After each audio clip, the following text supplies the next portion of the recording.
Hey guys, Daniel James here, and today we're going to be taking a first look at Native Instruments' new instrument, Mysteria, which is made by Galaxy Instruments. And as I was saying to my live chat room, who you can see here, I'm not quite sure which one I'm supposed to introduce. You know, it's Native Instruments made by Galaxy Instruments. But anyway, the instrument itself is called Mysteria. And the way we're going to do this, as I mentioned a second ago, we are live streaming. So what we're going to do is we're going to open the library here, Mysteria, and we're going to take a look through some of the patches, take a look at the UI, see how it works, see what we think, take a listen to some sounds, just get a general feel for it, and, you know, have a first look. The chat room will be there, so every now and again, I will be referencing things that you can see written down here. Not right now, because they stopped talking after Hello YouTube. They have a tendency to do that. But anyway, any comments I'm referring to will be down there at some point. But anyway, they here, right here. So anyway, let's jump in. So Mysteria, as I mentioned, is the follow-up to Native Instruments Thrill Library. And I have a video out on that. If you're interested in that, go watch it. But I was very impressed with that. So first thing I noticed, I fucking love this UI. It creeps me out. And I feel like when you hear the type of instruments that these are, that's gonna be completely appropriate. Here we go.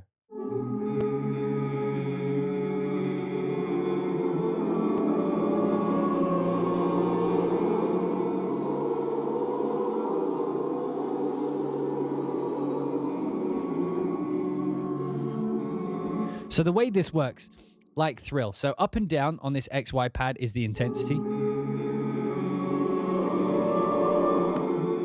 And left and right goes between these two different sound sources. And the cool thing about this, it's the same as Thrill, is you can change out on the fly what those sounds are. But each one of those sounds also has two sets of sounds, right? So in total, you've got 4 layers of vocal sounds. And watch these. So you see that we've got like a white cracked face here, and we've got like a rusty face here. If we were to come in and change, let's say, one half of this to like a male quartet, this one, you see how this is now a silver face, and let's change this one to like a loud, mixed, disturbing, muttering crowd. Oh wait, that's the same kind of sound. Here we go, whisper talk. And now this one is like I don't know, a shadowy ghost face. When we go back to the main menu, look, they merged them. I don't know why. That is a cool feature to me.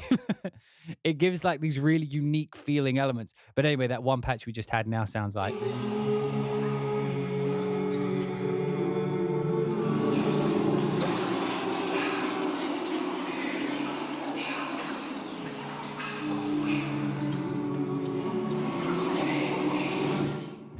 So let's go through some of these. There are a shit ton of presets, as you can see. So there's plenty of stuff to get us going. But what we'll do is we'll go through and choose some different types. Let's start with some soft ones. Some soft. I'm not too bothered about that. Let's get some eerie. Let's have a listen to some eerie. Abyss Angels. Okay. Let's take a listen to. Oh, look at these! Look at these creepy faces.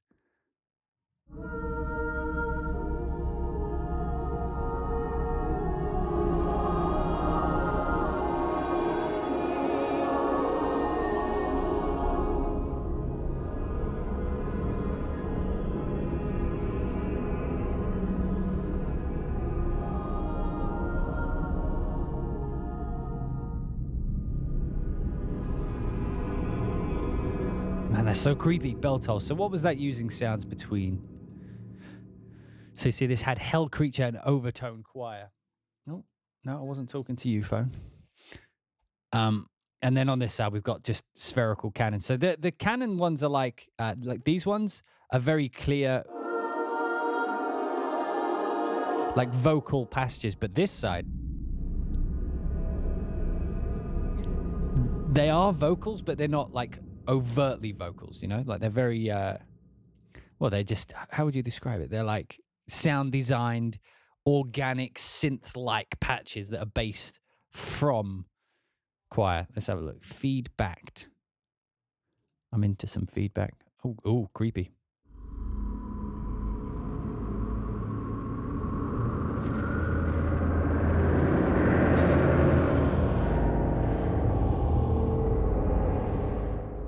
Kind of creepy. Mixed morning. Full silver face.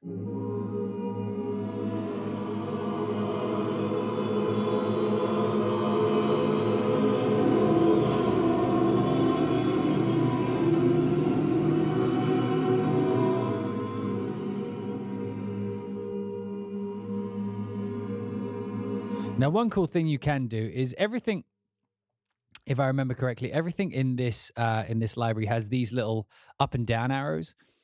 So what that actually allows you to do is, if we move this up, what that means is that when we move the mod wheel, I think it is it? No, not the mod wheel, sorry.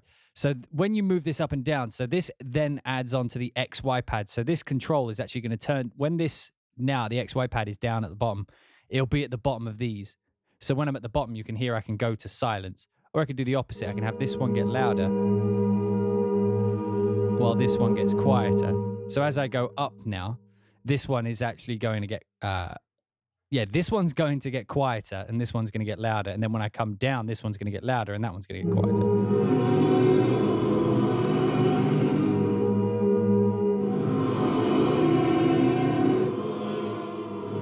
And now because this one's quiet when it's loud and this one's loud when it's quiet, when I move left and right, we're actually getting different balance of the individual sides, the individual elements, which is a cool feature. That's, again, one from Thrill. So that's why I know pretty much what that was going to do beforehand, but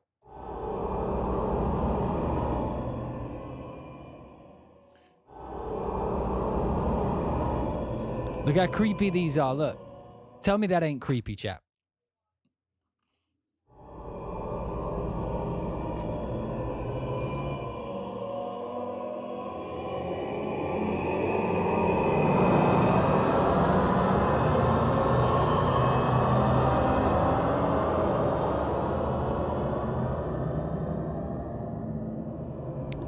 But man, like the thing is I've worked on so many horror projects where this just would have made my life easier. Does anybody else feel that way? And this is what I mean when I talk about instruments. I'm gonna re-emphasize this point a few times as I go through this. Being able to move this around gives a certain life to aleatoric instruments that makes it feel more real. So pre-baked ones would just go, and then that would be it. But being able to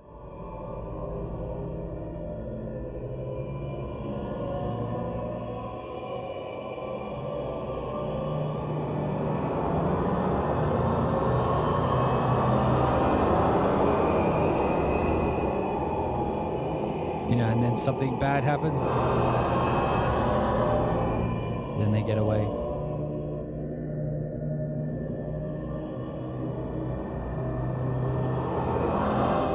Man, I love that shit. Okay, Underworld Chat. Let's take a listen. Oh, look at this one. This look, I like this. It's like smashing away into.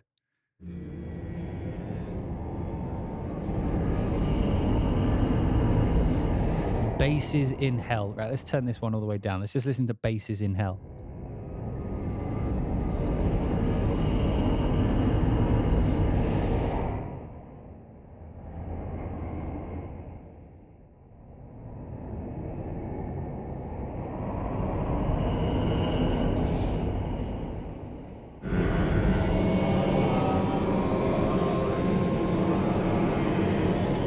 So this one's called Lowest Prayer. So this is using dense and low. Let's just take a listen to this one. Can we? Oh, never mind. I changed the instrument.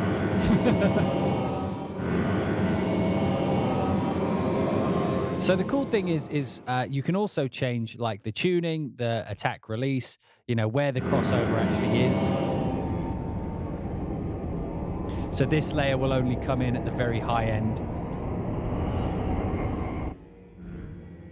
See nothing. And then it comes in at the very... We can actually change that. So it starts a bit earlier. At least it should have done. So now we've changed the layer around so that this one is only turned on when it's up high. So listen.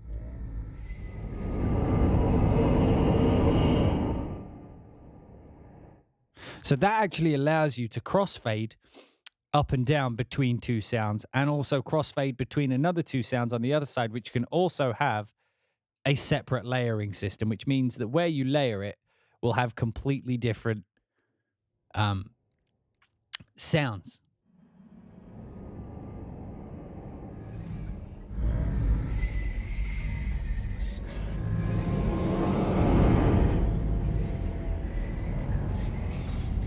So you see, we've got none of this spherical canon until it gets up high.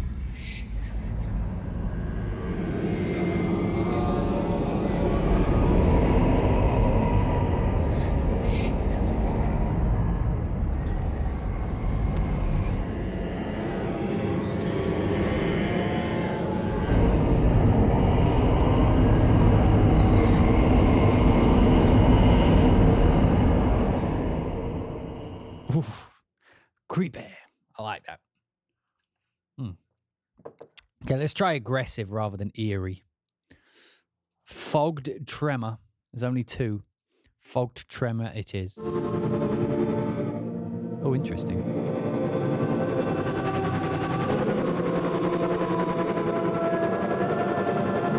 So this has clearly got effects on it. So this is using the hacker, which is essentially, it's like a noise gate, well, like a trance gate almost, because you can set the time.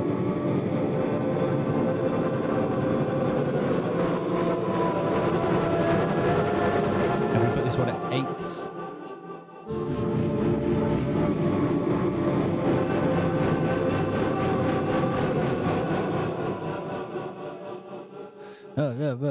And then the amount we can pull this down. So you can see these ones also have like some color and some drive. They also have some other ones like mutate, which you'll hear add like a resonance to it.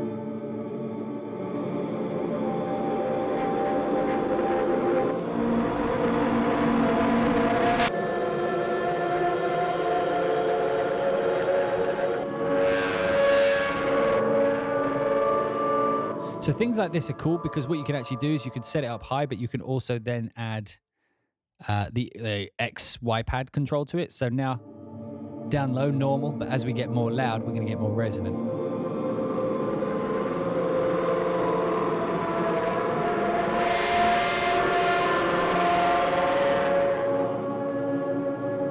But only for this side, we can actually turn this down, the drive.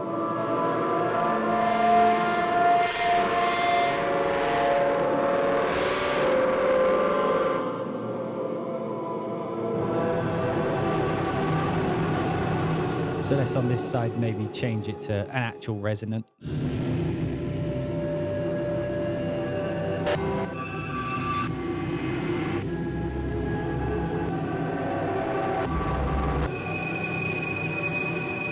Let's just say we like that.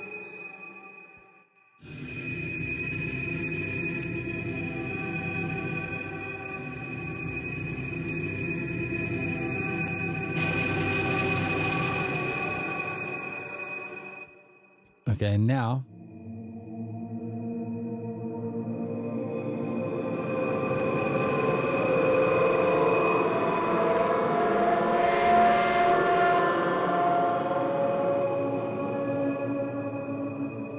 and over on this side we have our whistle, essentially.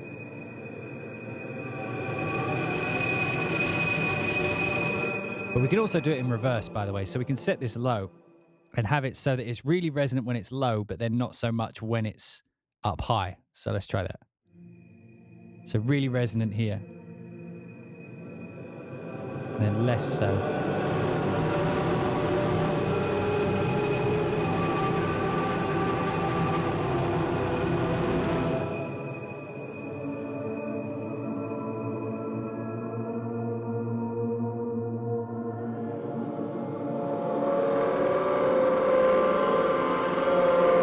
And again, a lot of that resonance here is just coming from the resonation thing.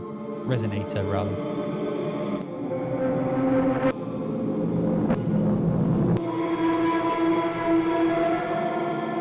A good way to test them out is just to have them flick through with it full volume, because then you, Like some people when they try and add effects, they do it like this, like little bit by little bit. Like if you ever want to see what something does, just crack it up to 100 and then work backwards, because then you know what it'll do at its maximum.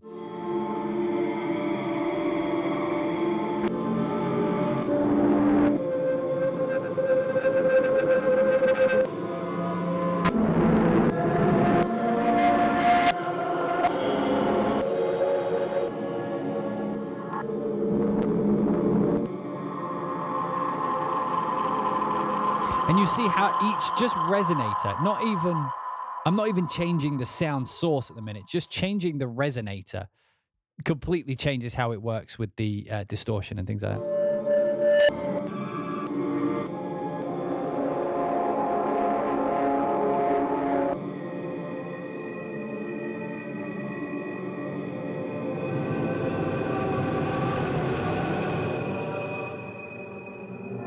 So what I would do is I'd probably get rid of like one of these. Let's try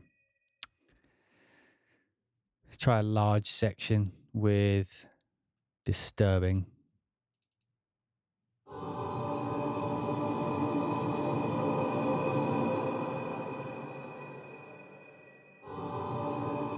Deep overtones.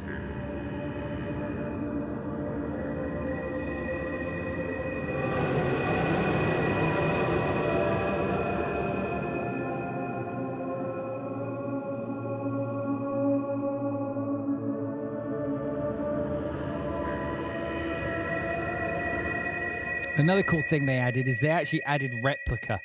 So if you guys know replica, the effects unit, because it's part of Contact now, it's now in this as well. And like delays particularly are good to put on ambient stuff because they just help the texture go wide.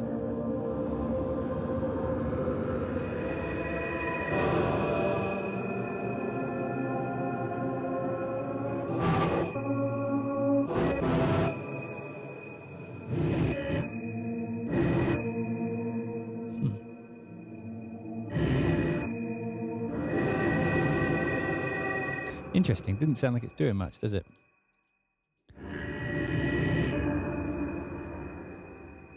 Interesting. Where's the time? That's probably why. There was no time. What do we want? Like dotted eighths notes?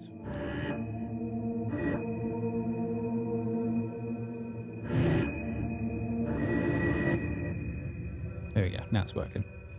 Not very much, but it is working. I can hear it.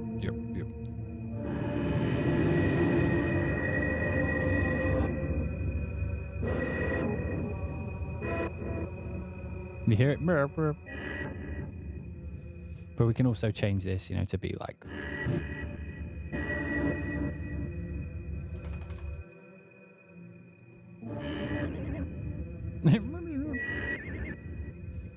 kind of cool. And just, like, that's the thing I always recommend. Like, if you're doing sound design... just try some of these things out, because they do things to your sound that you just wouldn't expect sometimes.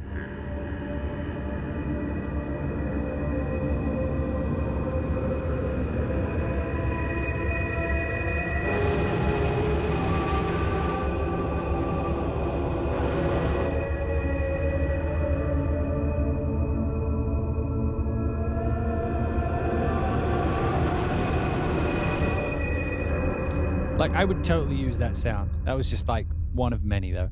Right, let's try some beautiful. What's a beautiful? A Gregorian chant. Oh.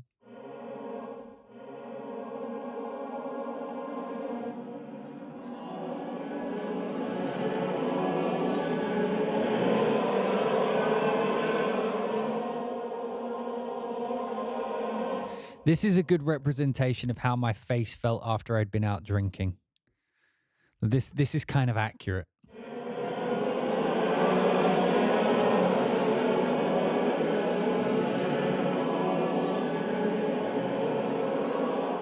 So there's a lot of like, what would you call it? Like phrase-based type sounds, Sacral angst. You know what I mean? Like, so this white-faced one here seems to be like a lot of the...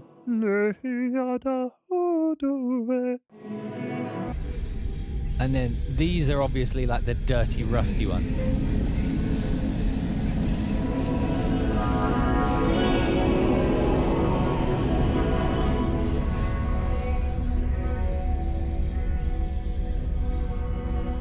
So if we were to come in, I wish that when you clicked here, it went to this thing for some reason, but yeah. So let's get rid of this guy. Let's make it a desperate, I don't want melody. I don't want melody. Eerie, almost atonal.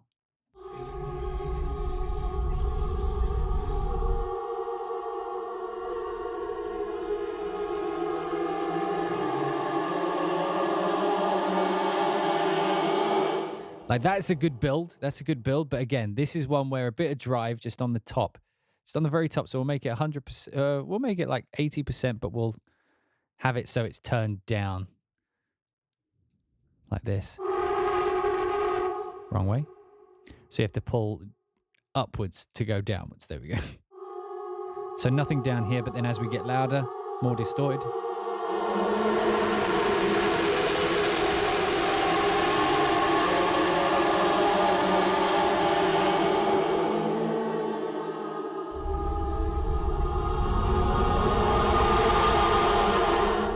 Is it worth $300 for this library? Well, it depends. Like, if you write pop music, probably not. But if you ever do film score, if you ever do game score, if you ever do media scoring, and you need that feeling of dark tension, organic dark tension, and fear and horror, that's where these things will absolutely... And again, this is something we say quite a lot, is it's sometimes it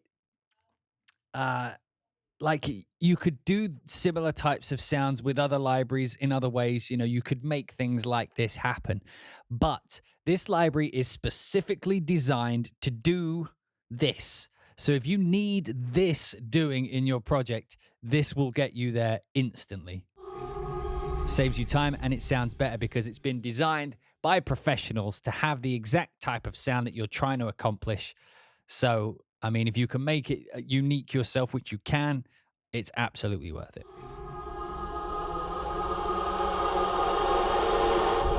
Doesn't it just sound like granular synthesis? I don't think so. I mean, there may be some granular synthesis, like in some of the ways they've affected them, but it doesn't sound like a general granular synthesis. Like, it sounds like orchestral, not orchestral, sounds like choral recordings that have either been looped and spread out. Like, they've done aleatoric concepts, and then you're later applying effects to it. So it's always going to sound organic. But I'm not hearing the granular synthesis in everything.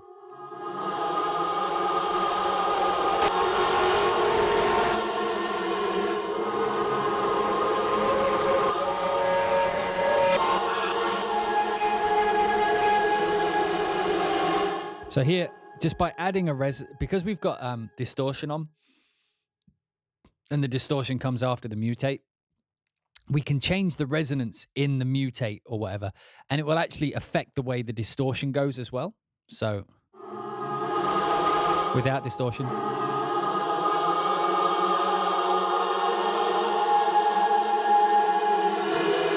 But with distortion on. And it gives you more of that, like, quintessential horror type sound.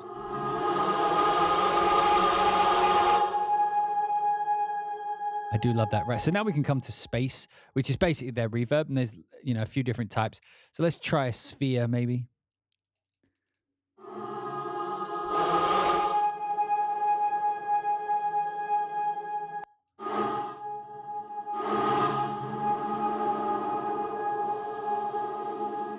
One thing I might actually do eventually is I'm liking some of these.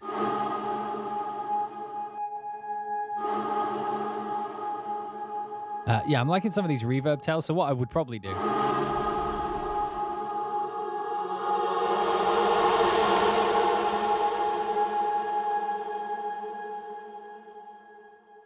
And then I'd probably record that and then use the tails as well. I do like some good reverb.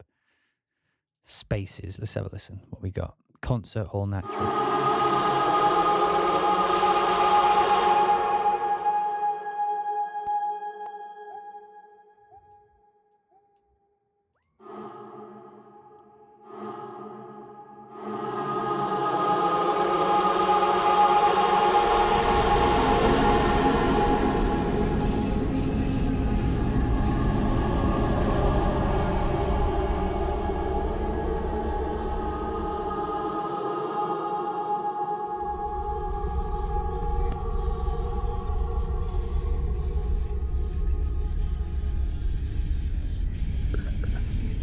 You want a balloon, Georgie?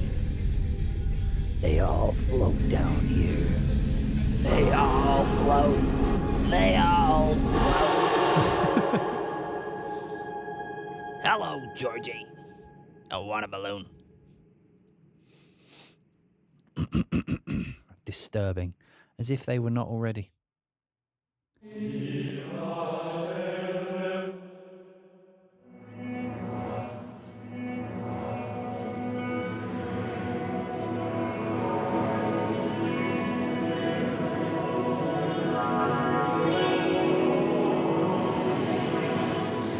So they do this quite a lot. It's like they'll have one side that's like nice and pretty-ish.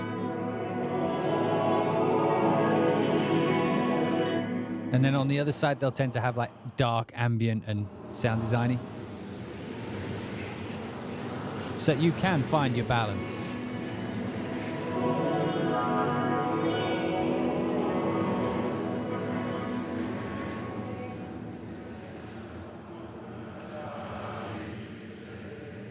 And just some of these mixed into a track are going to be so fun. So I managed to get a shit ton of use out of Thrill. And I find that you use it more when you're not just using it for aleatoric stuff. Like when you use it for, like you're in an action scene and you have a breakout. By a breakout, I mean like something happens and then, you know, the beat has dropped out, you know, people are talking or, you know, something's happened in the scene that we need to pay attention to. Times like that are when libraries like this and Thrill actually come in super handy. You know, dun, dun, dun, dun, dun, dun, dun, dun, dun, dun. Oh my God, we're never gonna make it across that. We can do it. You gotta believe. Jump the chasm. You know, like it kind of makes sense to have these, because usually what you do is you just rely on like a drone or, you know, like a string effect. And this is just more of that. So it's not paint by numbers, but like there are certain expectations. And there are when you have those breakout moments when all the beat stops and you just need that tension, you know, a lot of the time we either go to like a dark synth pad, you go to like a high string harmonic, you know, just those moments when you need that little bit of tension. This is another one of those types of things. Fucking love this UI design, by the way. Seriously, just being able to change it and then it reflects on the face up here. I love that. Man, if I ever got to do an Assassin's Creed game, I'd use the fuck out of this. I know that sounds weird, but in my head it makes so... Oh, we're still on soft. Let's go to loud. What are the loud ones like? Soft, medium, and loud. Good job. Good job there, Dan. Good job. Hum attack. High women. Okay, let's try high women. Sounds like my wife. Okay, that was a bit harsh. Doesn't sound anything like her. Don't show her this bit.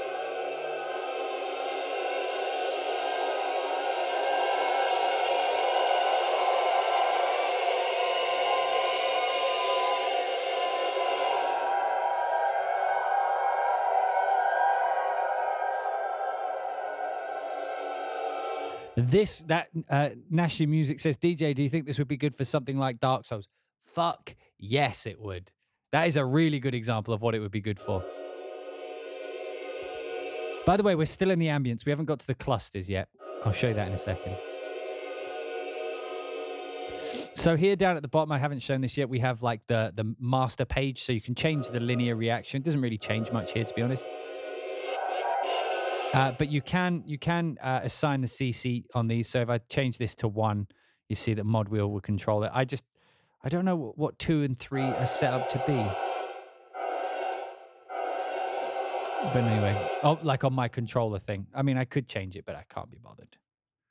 I mean, I could change this to 1 so that now I've got control. Right. But that's just too awkward to control. I prefer to just do it like this.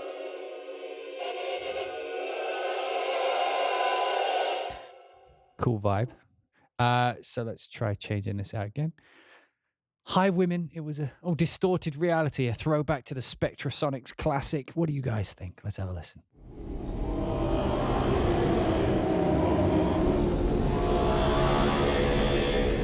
Oh, that is filthy. I love it. I need to know how that's working.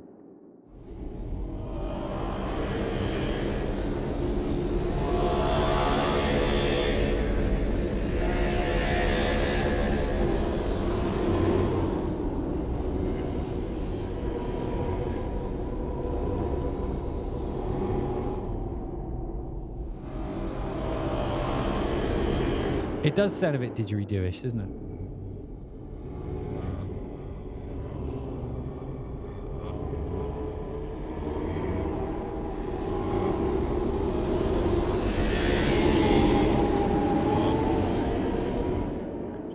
Like, this is this is so much fun for me.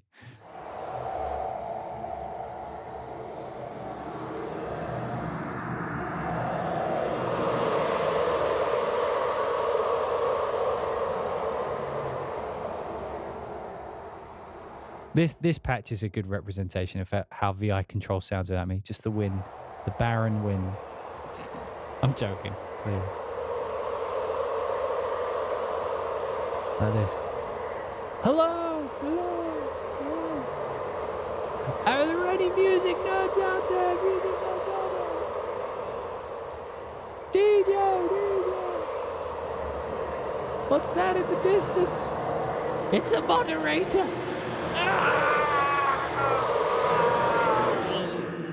Sorry, I was just having a little psychotic break there, I think. I think.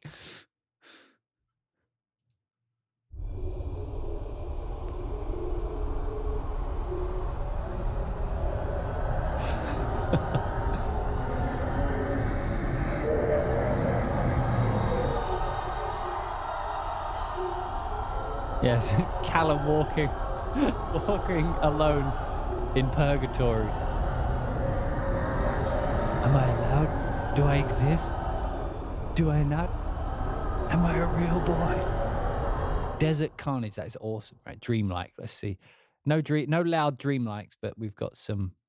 Let's not go with loud, medium, soft. Introverted, here we go.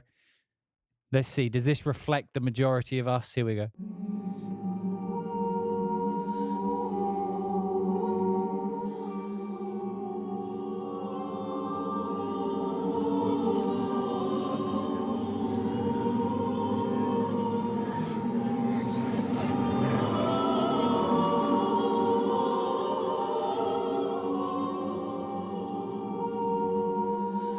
Oh, that one's creepy. I like it. Monks on air. So it sounds like what they do in their free time.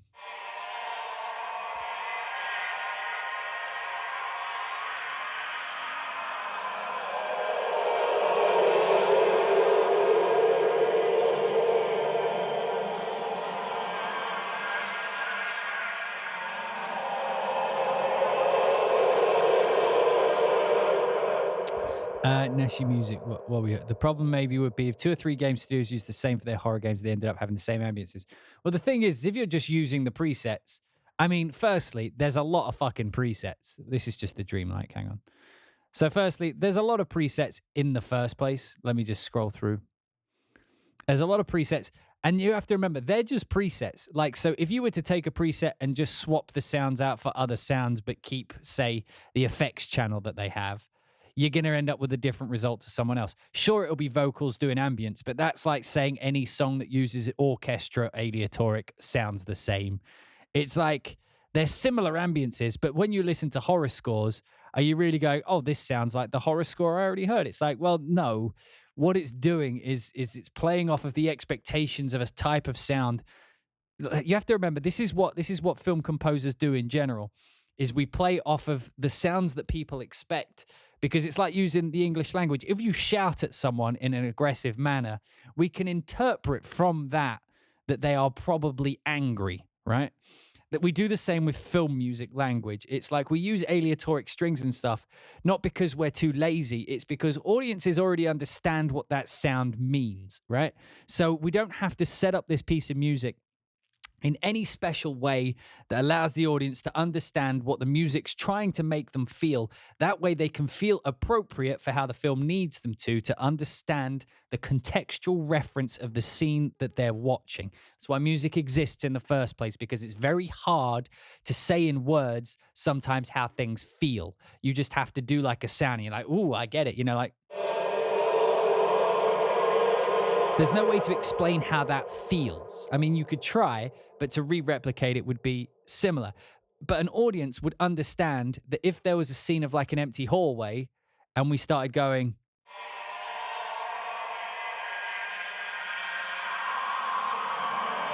they would understand that something is afoot. And the reason we do that, again, isn't because we're lazy, and it's not, you know, it doesn't matter if we sound similar to other people, because that is like almost a linguistic trick to allow the audience to immediately know how this scene is supposed to be, they're supposed to be feeling to this. It's like you're not saying feel this way, but you're giving them a suggestion. Like, so when you use textures like this, when you use aleatoric strings, when you use vocals like this, you're saying something very specifically, very quickly that translates. And then once you think you have them there, then you can go about setting up the rest of the scene musically. You know, like, so if something's happening in the scene, maybe you need to comment on it. Maybe you need to reference, like, what point of view is this scene? Like, our hero has walked into a dark room. Are they in danger by this? Or are they like easily going to conquer whatever's in this room? That feels very different. And that's a point of scene. Are they being watched? That would sound very different. And you would get there with specific types of sounds. You know, like just an eerie note hanging over the top would make you feel like maybe someone's watching. A dark note would feel like, you know, a big, deep dark note would feel like there's a big threat in the room. You know, some heroic chord would be like, it doesn't matter that they're in this lone room. They're so strong. So, yeah. So don't worry too much. Like I say, there's lots and lots of presets, and you can change the presets out. So long as you're hitting what you need the music to do, I don't think anybody is ever going to be like, he's using the similar choral technique as that one other obscure track.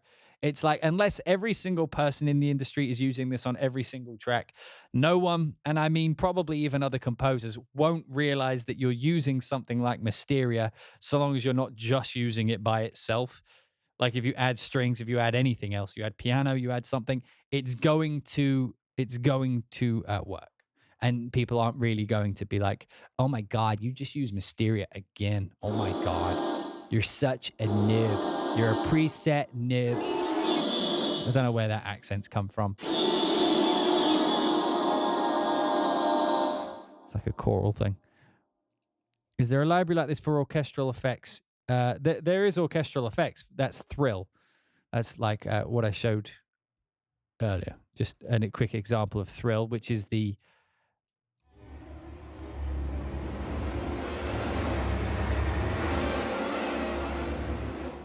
This is Thrill.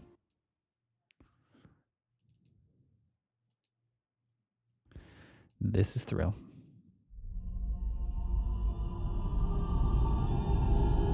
But now we can take that and let's go for epic. Let's go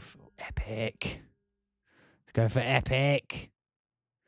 Let's go for despair. Fuck it, despair. And now let's play the two together. Let's pull this back.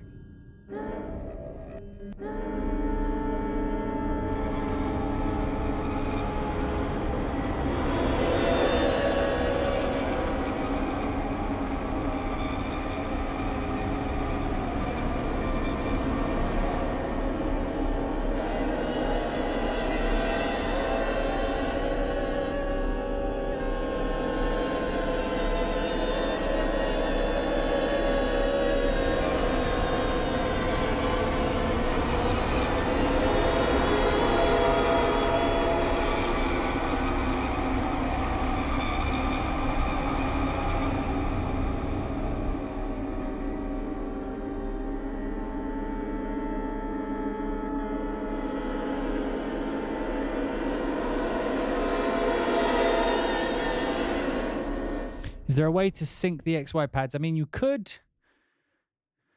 if I did it like this, if I put 3 and 1 and then 3 and 1, and then I record enabled them at the same time, now I could move 3 and 1.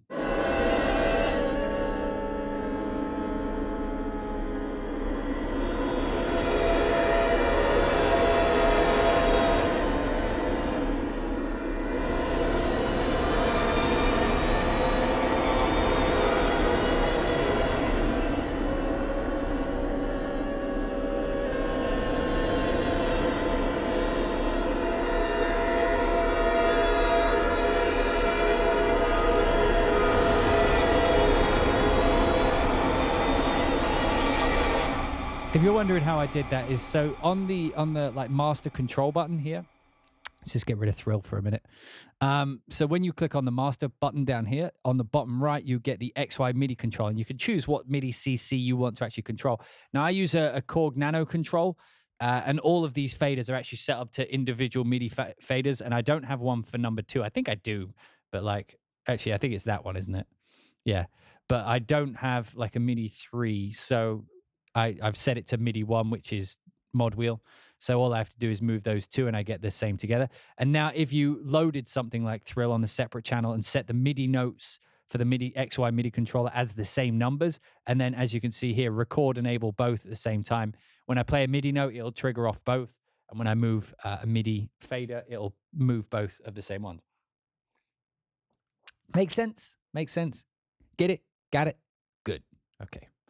Let's move on. Some epic drama. Okay, let's see what VI control sounds like in sample library format.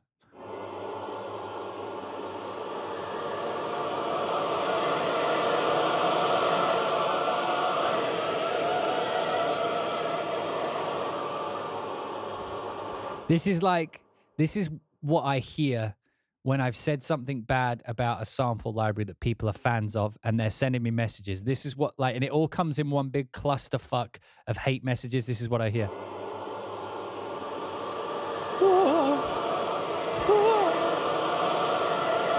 How could you say that? And then it moves into epic drama too.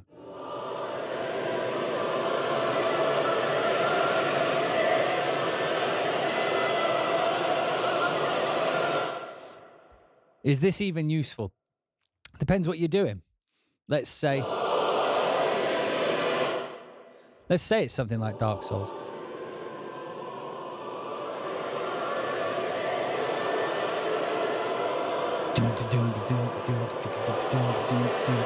I mean, that's the thing. We could try doing that in a minute. But like if you had like, I mean, like it would be easier to show this in context of writing, but things like this, like with the, they don't sound inherently useful just by themselves. You would need something very specific. But if you had something in a church, if you had something related to religion, if you had something related to almost like Latin stuff, if you had something to do with magic, like there's certain situations where voices singing actual kind of notes in this very aleatoric way, like it wouldn't work, for example, under, I mean, that's the thing, it could work in any number of places, but think of like big action movie or something, or even, you know, romantic comedy, probably not going to fit in too well, but there are situations where you just need everything to be going to shit. You need everything to be tension filled. And again, there are many ways of doing it. Some people, like, they do a build up, you know, like they build up notes and then they just start stacking them on top of each other. You could use something like this. Dun dun dun dun dun dun dun dun dun dun dun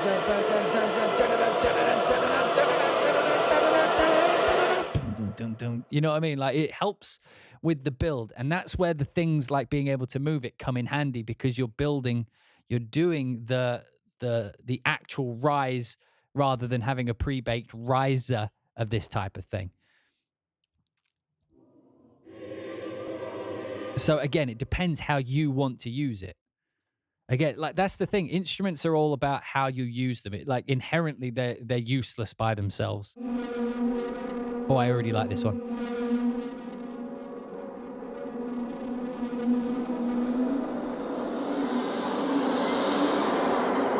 So you see, this is the kind of thing I would use it for. Like, nothing about this sounds particularly vocal, other than when you get around here, you start hearing some. But like, if you're doing a horror score, it doesn't even have to be horror. It could be a thriller score. Like I did the Truth or Dare score with Matt Margison.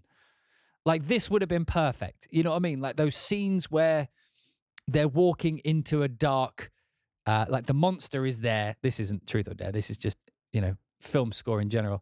They're walking into a dark room. Michaela, where are you? I'm over here. Where are you? Come this way.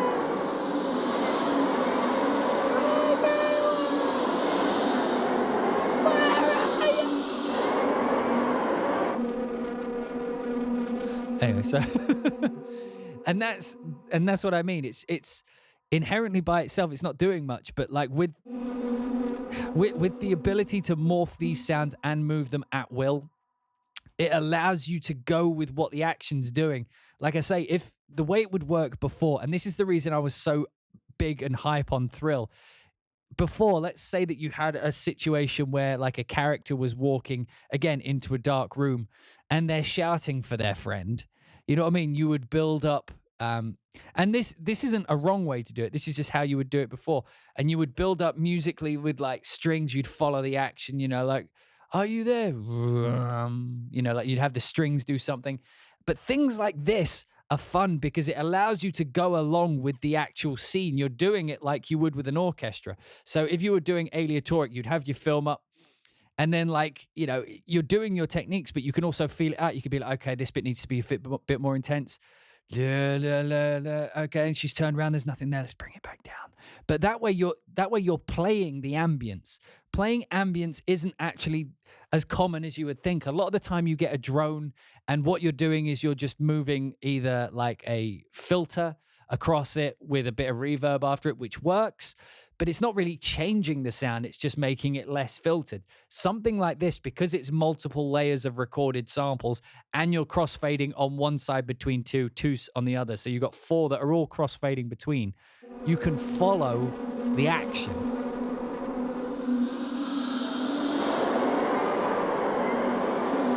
So like, for example, I know on this side, it's not as intense as this side. So maybe it starts off, they're walking through, they're looking for their friend, but it's not too dark. Where are you? And then, cuts back as they walk past the camera, but then we see a shadow. What was that?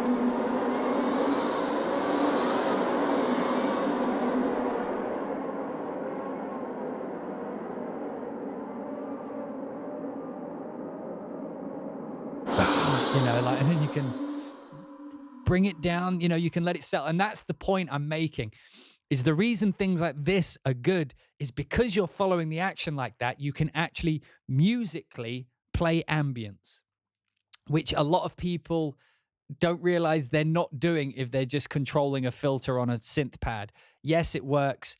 I mean, like, let's try it with something like Omnisphere. It absolutely works, but like, because you can't shift, because there's not like multiple recordings in it, like you're not really changing much. So let's see, choirs. Let's just human voice, is it? Oh, wait, I think you can actually type choir, right? They have choir. So they had like these, where would they be? Like these avant-garde things. Great sound, right? This is back from like the Atmosphere days, I think.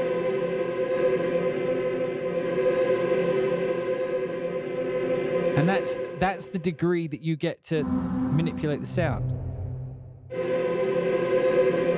Maybe you could put a filter on, but it's a bit different than being able to.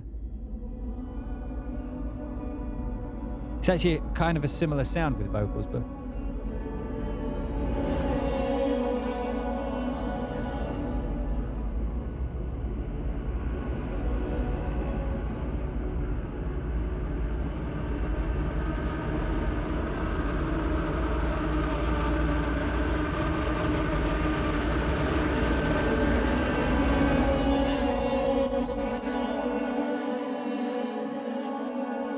You know what I mean? Like, that's a completely different world. Like, I wouldn't use that one in place of what we were doing with Omnisphere there, because I would probably go more textural than the actual white-faced, chanting type sound. But you see the point I'm making. And that's what the value of these are. And this is why I'm always so big on them. Like, a lot of people see this, and they, like, I had the same reaction with Thrill. And it's like, I'm really hype, and people are like, I don't get it. It's just samples. It's like, there. If you do a lot of film score, if you do a lot of music that has ambient music as an element of it, it can't be understated how important it is to be able to play ambience.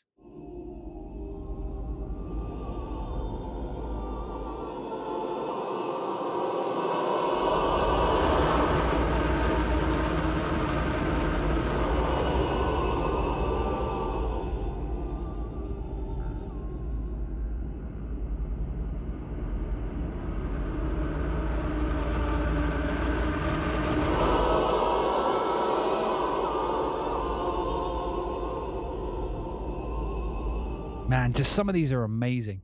Okay, so what we could try and do is I'm getting a lot of questions like, what's what was it? But it's too pre-made, things like that. We will get to that in a second. Let me just go through the cluster section. So clusters work a little bit different. So for this, I'll have to show. So clusters work like this. So on the right here, we've got an ambience, right? You can see it says Atmo down here. This one says cluster. And the way a cluster works is it actually adds, so this one, the atmospheres are not key tracked. So no matter what key I push, it'll always play the same thing. Clusters, on the other hand, are melodic.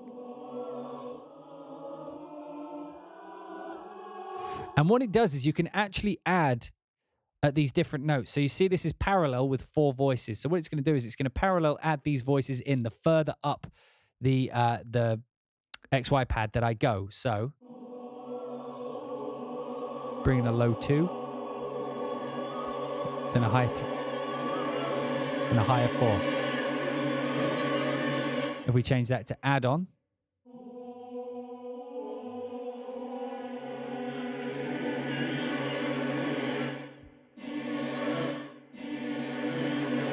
glide between them.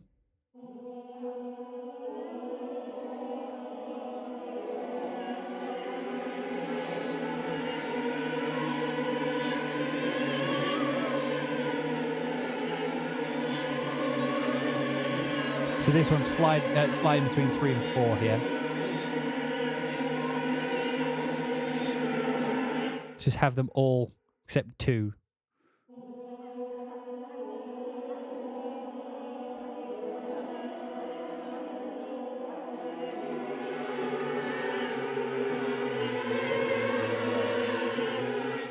Let's go with 8 voices. Let's go add on. Let's just move some of these around.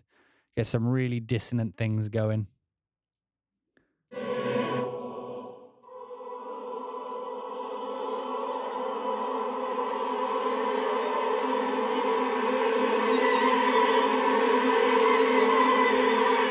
Same thing with glide.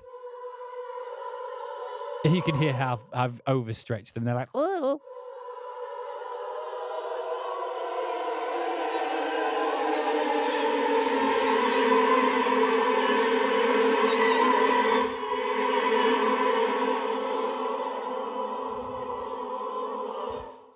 So this one actually has a gold face. I don't know if you saw that already. It's got a gold face.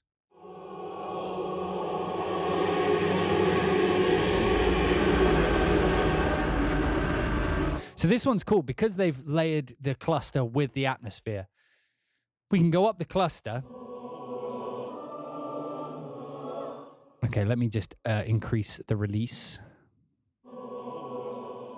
There we go. So release is just in this one here, attack release. I'm going to pull the attack back as well. So it fades in.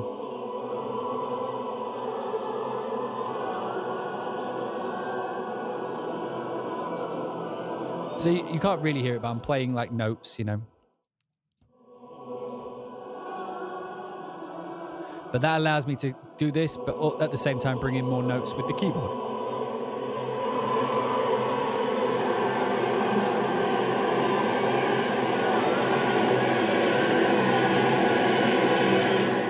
because we have an atmosphere on the other side, when we're bored of that sound, we can actually fade it over into the ambience and bring in some of that sound design.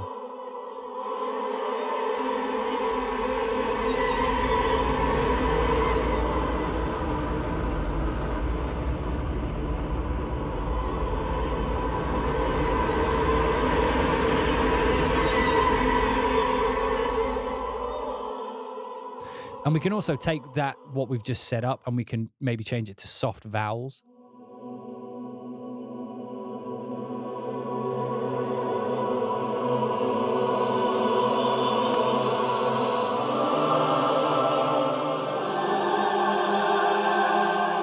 So let's bring this down to 4 harmonies. Let's do...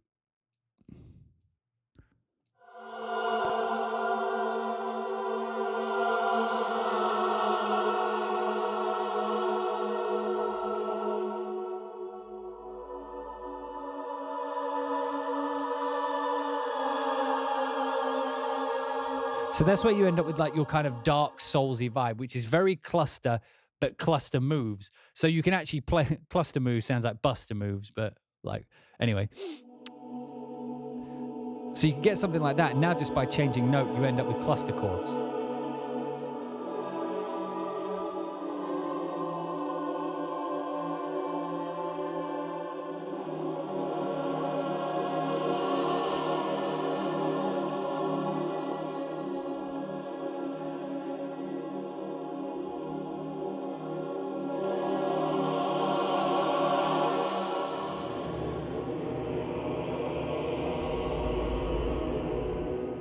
Okay, so let's try changing that one out again.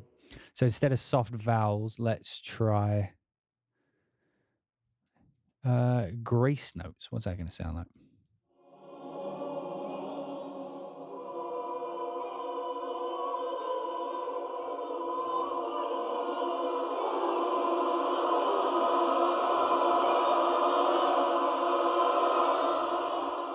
Let's try gliding between them.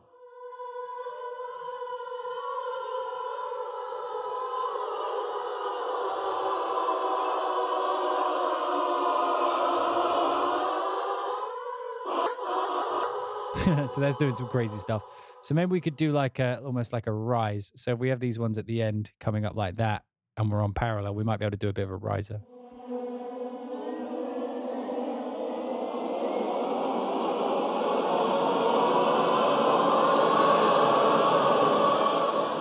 Nah, it didn't really work, did it?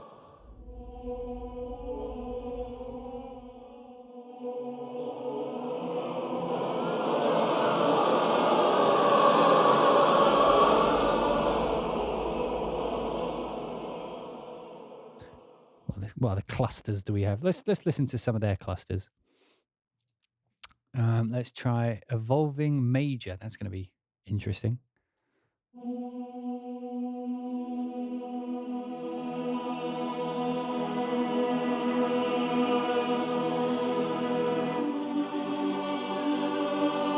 Nice sound.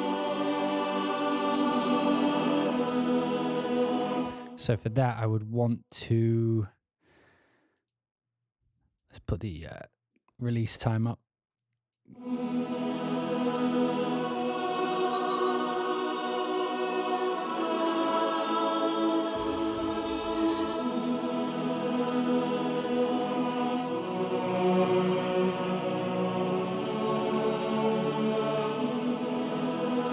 This could sound pretty cool through a trance gate that automates when you get lower or high, let's say 1 note at the bottom and 16th note at the top. You can do that. So let me figure out how to do that again. I know that it's Hacker. Hacker, let's put it on square.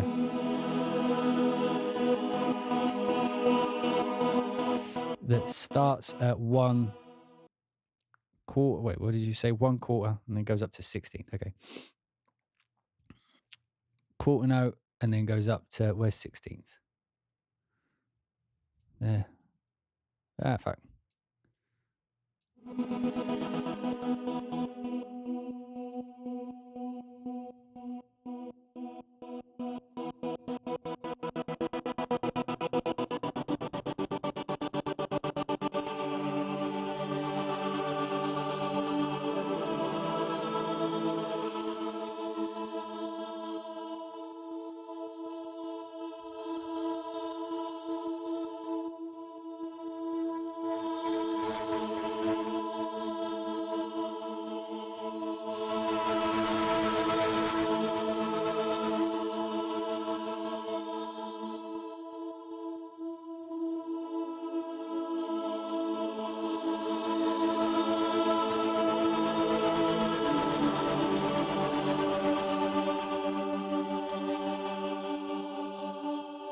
wonder how that would work with replica on as well.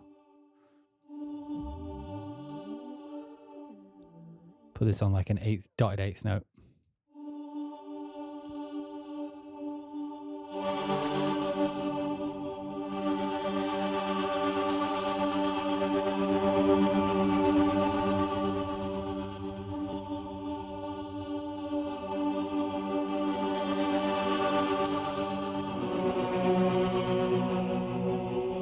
Anyway, so yes, you can do that. You that was the thing. You can actually do that. Whisper drone. Let's take a listen.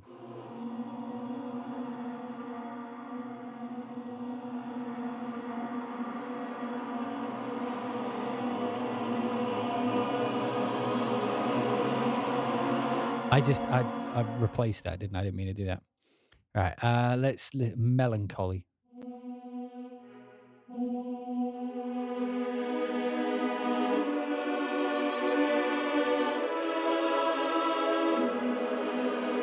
So these depend on how you're going to write, because these are very specific. Whenever you start getting into chords and things like that, then it starts defining the music for you.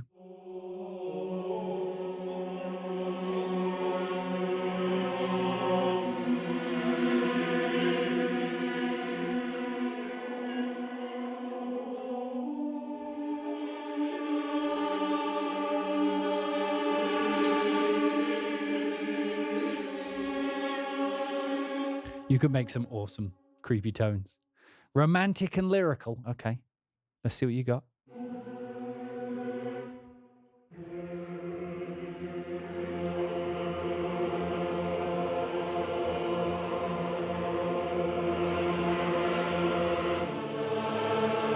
I heard neither romance nor lyrics.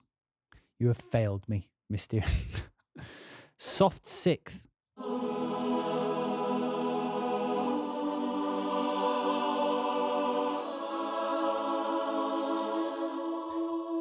It's like one of those old Western RPG type sounding.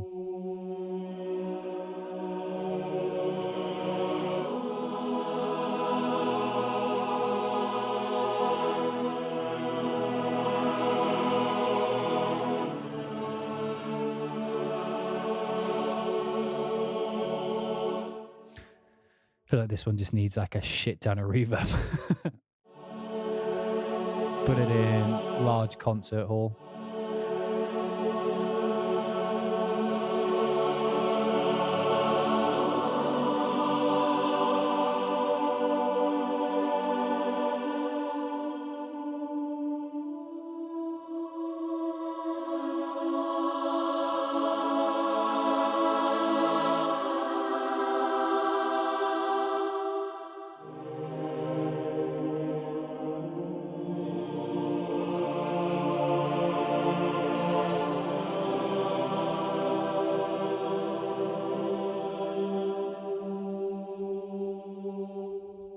Man, I love it.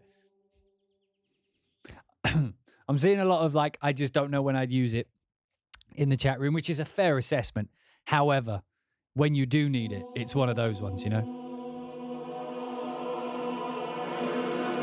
You see, I guess it just depends on the type of music you write, because I write a lot of media music. I write a lot of music to a scene, to a picture, to a thing. And a lot of it, you know, a lot of that job is getting the right tone down first. And things like this are very much tonal libraries. You know, like it's there's a scene happening and you need to describe the scene. You know, like stuff like this will set it up. And the thing is, there's something about human voice. Like when you record a choir of human voice, it starts to sound artificial very quickly, you know, because you're playing, you know, lots of human voice stacked.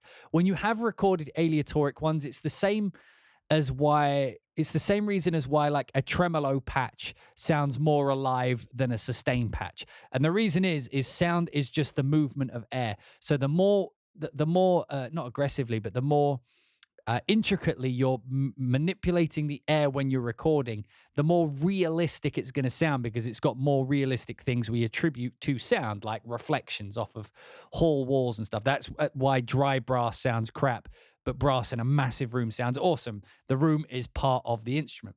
when you have vocals, when they're doing things like aleatoric sounds, when they're doing sounds where it's like lots of people going in, but they're recording this live, the air around them is moving in such a way that you couldn't replicate if you had lots of individual recordings of people doing the same thing. The same reason as why 12 brass players playing one note together sounds completely different than 12 solo horn recordings playing at the same time. It's the way the air moves.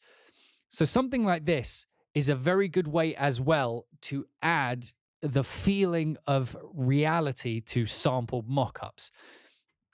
It's the same reason that like sonokinetic stuff is good as just like, like the phrases and stuff. As long as you're not changing the musical intent, it works as a production value to add that realism to it, because your ears accept the movement of air as a natural thing rather than samples. Samples, again, is just layering on top lots of multiple environments. Whereas when you've got something that is like...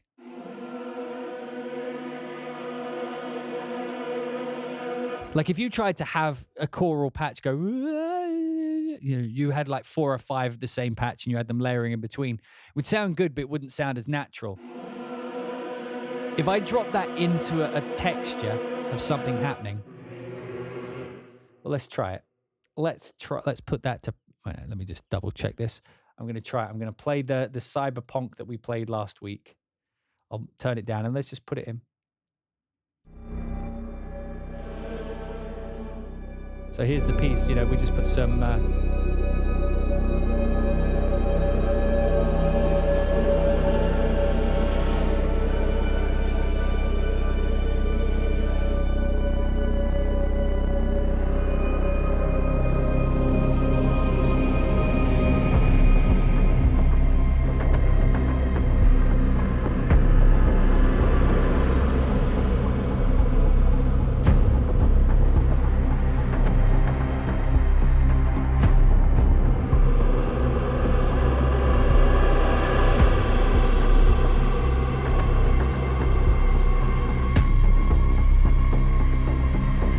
fluttering. Why is everything fluttering?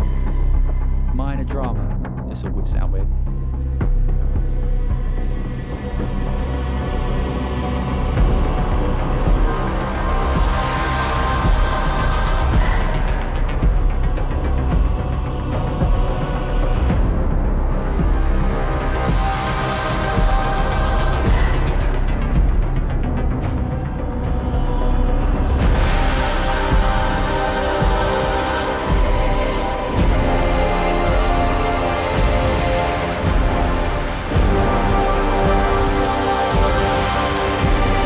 So again, let's try it again.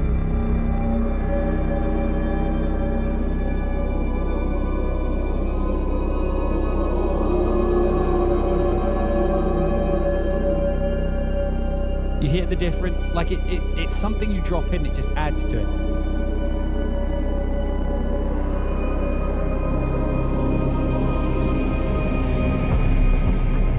With nothing, and then adding it in.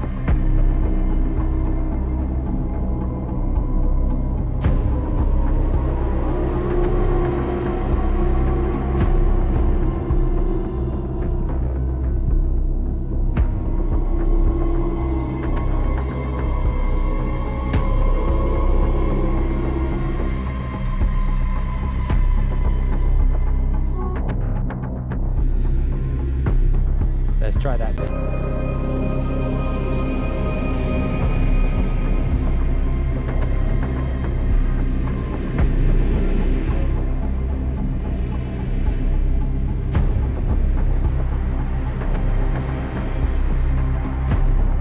You hear it just completely changes how it feels.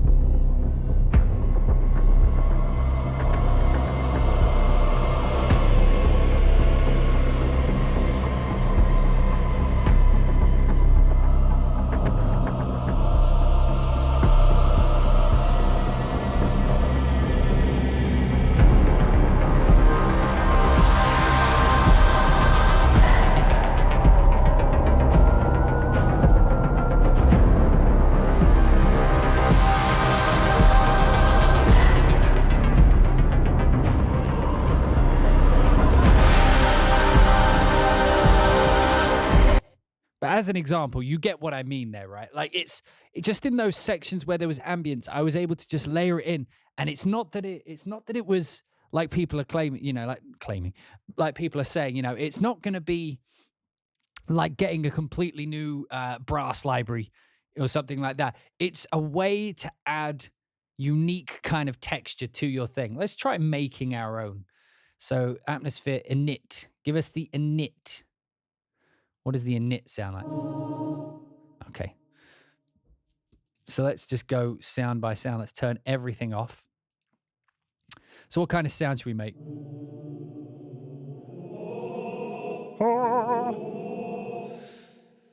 So let's have males on the left, clowns to the right. Here I am. Wait, no, not that one. In Paradisium.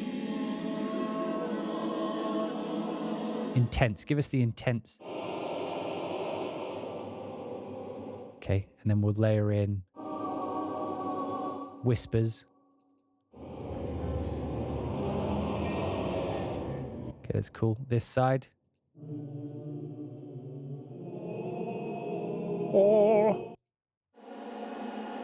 We'll have a quartet swarm mixed with disturbing. Backwards.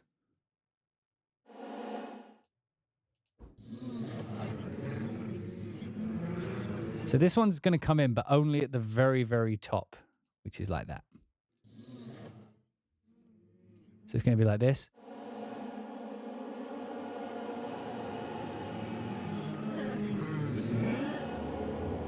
So it's going to be like that at the top, this side.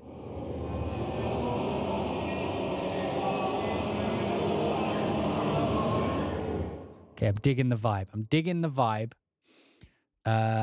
So let's put on some effects. The space will actually have individual spaces. So on the left, we're going to have... In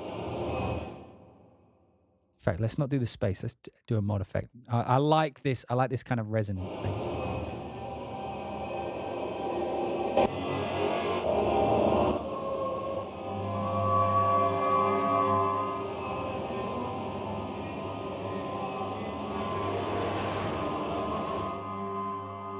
Gentle bit, just a gentle.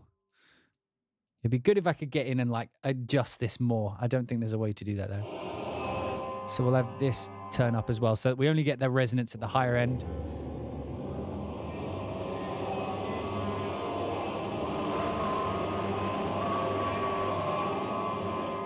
Okay, color.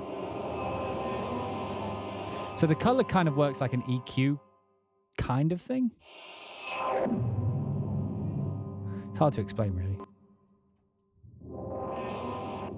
We're not going to have any of that one.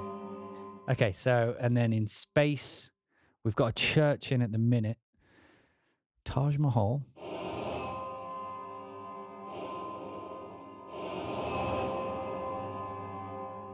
Fine, we'll keep that. And then on this side, we'll mutate. Well, let's have a listen to the timbre change.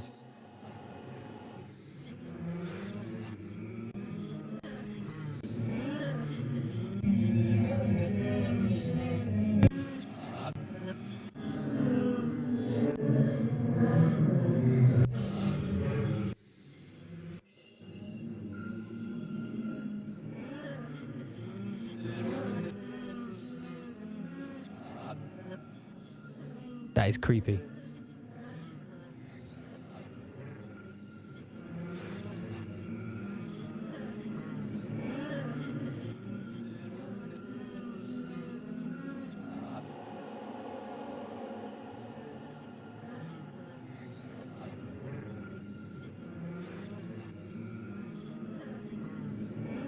Space echo. No, I want an echo.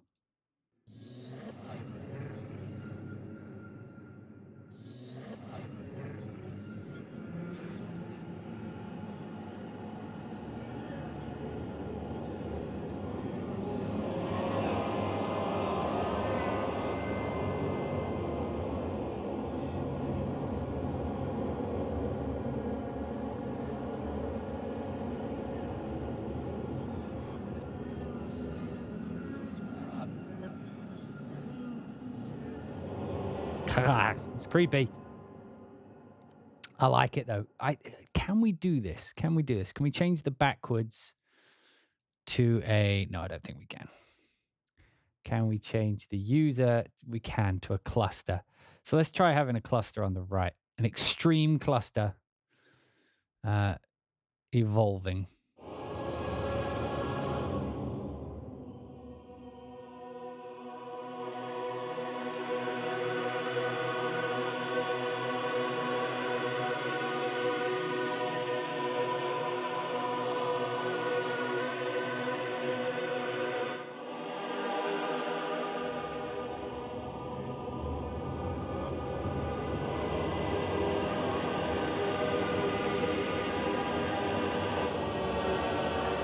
Okay, if I want to be able to change the notes there, I'm going to have to make the release a bit longer.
Man, that's pretty intense. I like that.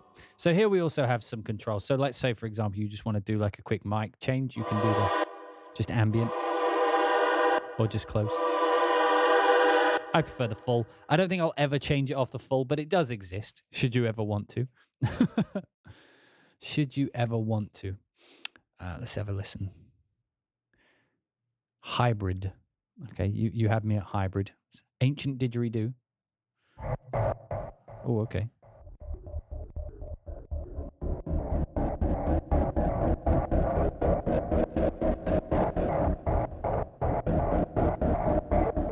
I'd totally use that. Demon's attack. Okay, be good. Oh, look at those faces.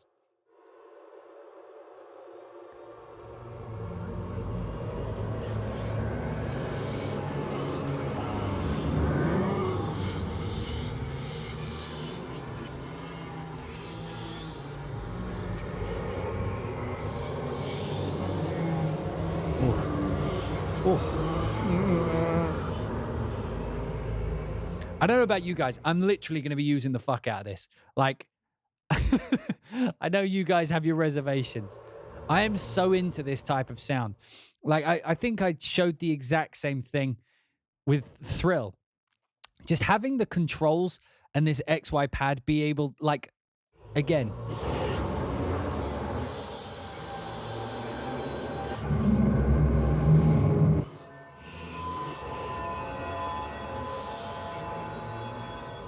I don't know if any of you ever use things like I have a reverb pedal called the Hall of Fame 2, and I think like the Big Blue Sky or something like that. They have and shimmer as well. One of the things they do is they add like this extra harmonic on the top of the reverb, right? And that's kind of what this mutate does.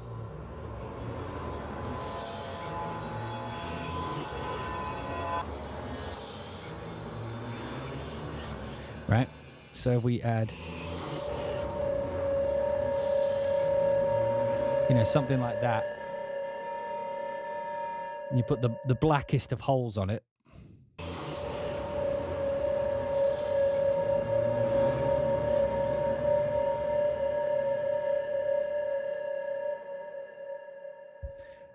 What I would normally do is I'd cut that out and then I'd turn that into a granular synth. Like, it's exciting when you look at all the possibilities. It's like I always struggle to get that across sometimes. It's like when I'm showing these libraries, I'm not always just looking at what I've got in front of me. I look at the possibilities of what it's going to be when I've played with it, you know? Foghorn.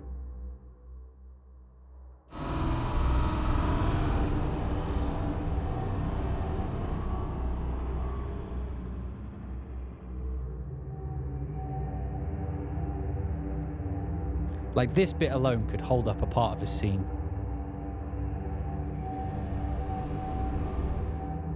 So, like, this could be your droney texture, you know, like your dudes walking around the abandoned boathouse.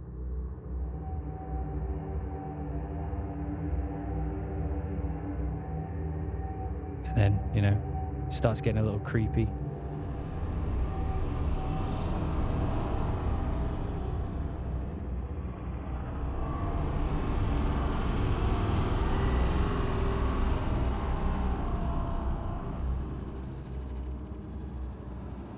Man, just that's definitely got hacker on it. No, it hasn't. That's such a cool sound. How did you do it? Like that type sound. Desert elves. Okay, you had my attention. Did I only half elf it? Did I half elf? Is that what I did? I think I might have half elfed. This one's empty. Epic drama.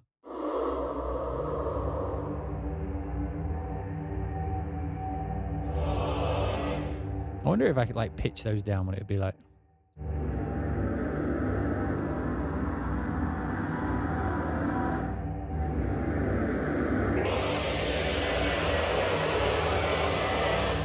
That's disgusting.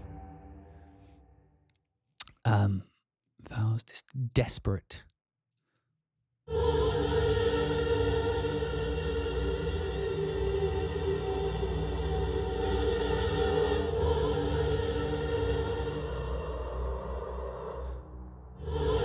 Okay, so this one we only want to come in like at the very, very, very top, you know? So we want when our vocal melody is at its peak.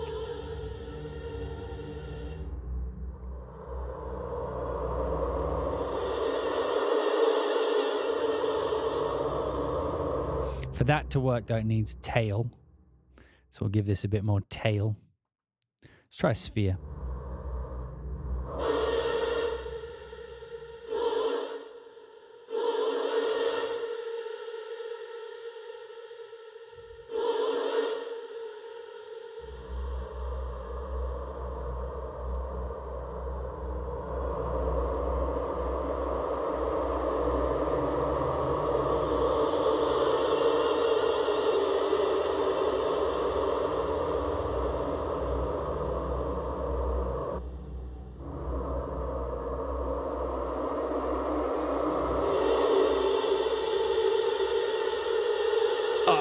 That is so disturbing. This is like there's something about face masks that look like this that kind of creep me out. I don't know why. It's appropriate, but it freaks me out.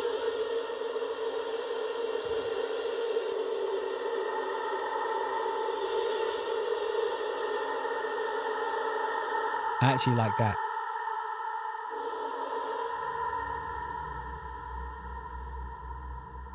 So unless I'm mistaken, we did that, right? So it's this sound up until...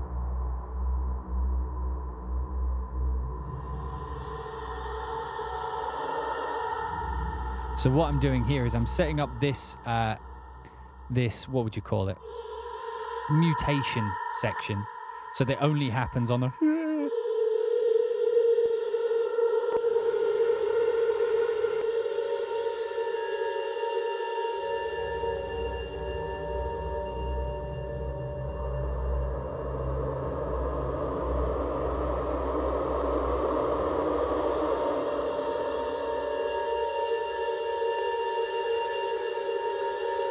You hear how that's immediately given it a completely new vibe? Like if I just turn these off, we go from,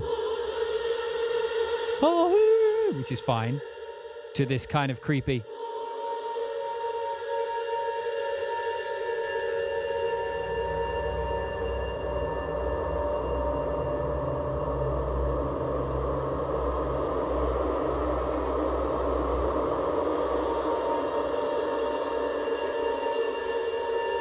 Can we use the mod wheel? No, not mod wheel, the pitch bend. So one thing I wish they did do, and I'm going to see if this is a thing we can do right now, actually. Yeah, one thing I wish you had the option to do was to trigger the atmosphere at different pitches. Because, like I say, there's no tracking on atmospheres. No matter where you play them is where they play. So if you've got pitched material, you need to pitch it after the fact. What would be great is if there was a way where we could make atmospheres trackable on the keyboard. Maybe there is that I've just missed.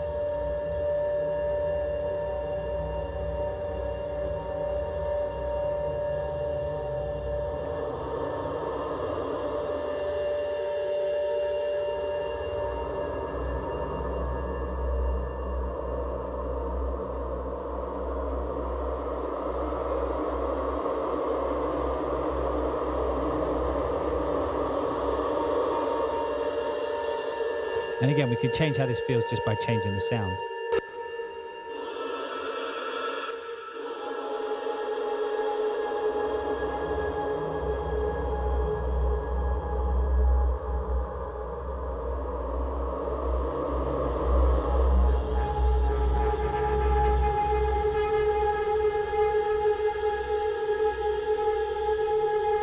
I would take that, resample it, and make it like a playable patch.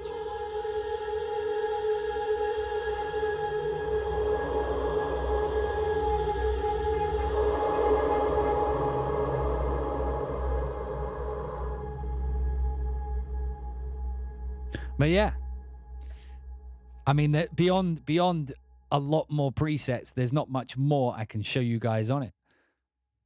So what did you guys think? That was our first look. That was our first look. Again, first looks are where we just crack it open. We have a play with the sounds and see what we think. That was my first look of Native Instruments and Galaxy Instruments Mysteria, which is the follow-up to their successful, critically acclaimed, if you include me as a critic, critically acclaimed previous aleatoric instrument, this one with vocals. I haven't seen the price. I'm going to look that up right now. I'm hearing lots of... So for the record, they did send me this for review. But like I said, I only opened a few patches so we could go through it together. Let me see how much it is.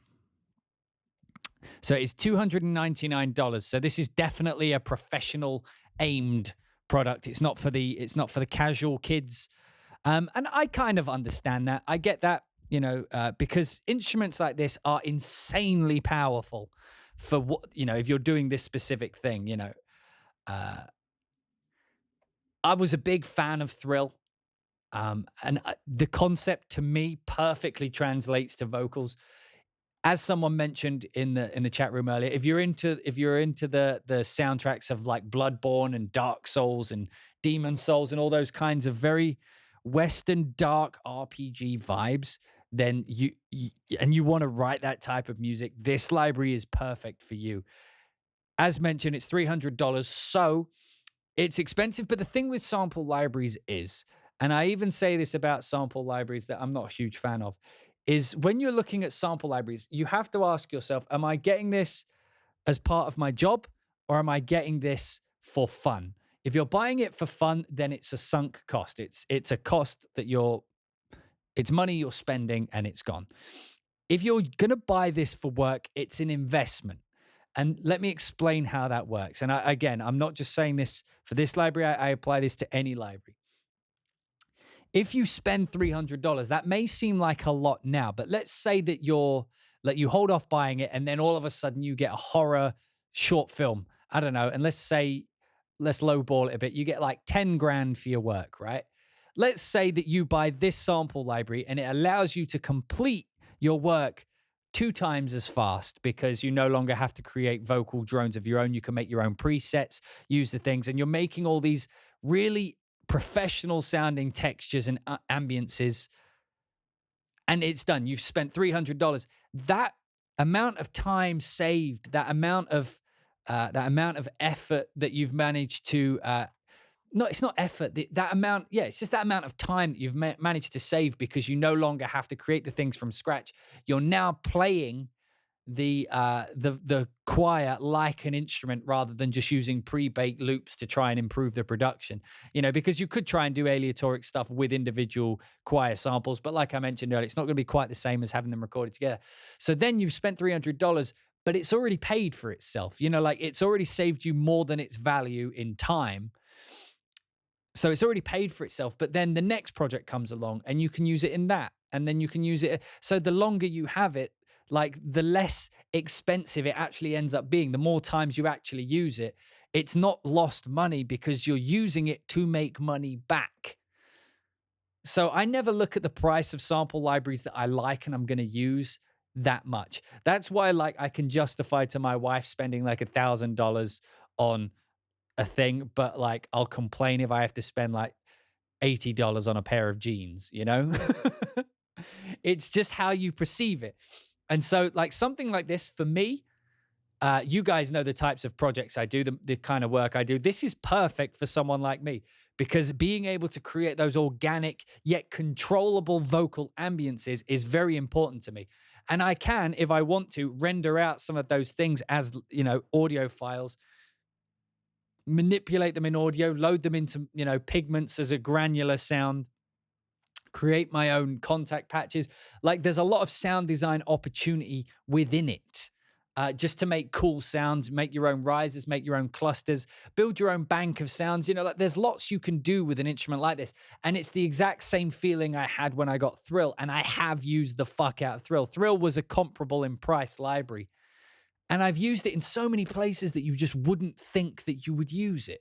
You know what I mean? You'd be doing an action track and there's a 4-bar section where it goes down into some textural thing because something's happening on the screen. Then it builds back out. Drop in Thrill. Now I can just drop Mysteria, control that with the XY pad. And it adds just to that feeling, that tone, that because that's what music is. Music isn't what notes you put down. It's how it feels when it comes back out the speakers. And sometimes, even without being able to understand it, music can sound better if you just have, go listen to some Thomas Bergeson's track. You may not notice it, but sometimes he just has a noise wave come in over the top. It just goes, and it does nothing more than that, but it adds to the tone. It adds to the way it feels. So libraries like this are adding to the way it feels. It's like a production library. And by that, I don't mean a library of production music. I mean, it will make your productions sound better. So you could do this elsewhere. You could do this other ways, but because they've recorded in big studios and stuff, it's the same as using better samples than samples that are 10 years old, is that it just adds a new feeling. It adds a sense of realism, a sense of production value to your products. So again, this is definitely aimed at commercial composers who earn money from writing music. And again, if you do 2-picture stuff, something like this, trust me, just from experience, and it doesn't have to be Mysteria, and it doesn't have to be just Thrill, any other library where you can play aleatoric, being able to play ambience is more important than the amount of sample libraries dedicated to it. If anything, I feel like now, as a developer of my own, I want to go away and make I want to make pads, ambiances which are controllable, because that is such an important feature when you're doing underscore, because underscore is a tricky thing. It's like when 2 people are talking and you just need something, but you don't want to get in the way. What do you do? What do you do? That's where things like this come in. Anyway, I love this. I love this library. I love Thrill. I want these guys to just keep making more of these types of things. Aleatoric. I would be interested to hear a synth version of it from them. You know what I mean? Like something which was more like in Thrill, they had like circuit bent stuff and they had some metal stuff. I'd be interested to see how far they take it in that direction. But for me, vocals is a perfect place to do it because it, like someone mentioned, it does inspire me to go down that kind of dark, souls-ish rabbit hole, which I haven't done before. And the reason I haven't done it before is because there's no samples which could really sell that cluster voice type sound. Anyway, I personally liked it. What did you guys think in the chat room? Are you fans? If you're watching this on YouTube, leave in the comments down below what you thought. But that is going to be the end of our first look at Mysteria. I hope you guys enjoyed it. If you're watching this on YouTube, this is where the video is going to end. If you're watching this on Twitch, stick around. We've still got stuff to do today. But for those of you watching on YouTube, we will end here. So if you're not already, please make sure to subscribe and hit the bell. Apparently, we have to hit the bell these days if you want to get notified when I'm posting videos. So make sure you hit all those things. And if not, follow me on Twitter at H, then the number 2, Daniel, H2 Daniel. Follow me on there. I always post when I'm going live. So maybe next time you can be one of these people in the chat room discussing something completely different to what we were actually looking at. But they were having fun doing it, which I fully support. They don't have to talk about me. I would love it if they talked about the library we were talking about sometimes. But I'm not that bothered. So, you know, make sure you're here for the next one. But if you're on YouTube, this is where we're going to end. So everybody, thank you. Say goodbye to YouTube chat. If you're watching on YouTube, thank you for watching today. I hope you enjoyed this first look, but we will see you guys next time. Ta-da.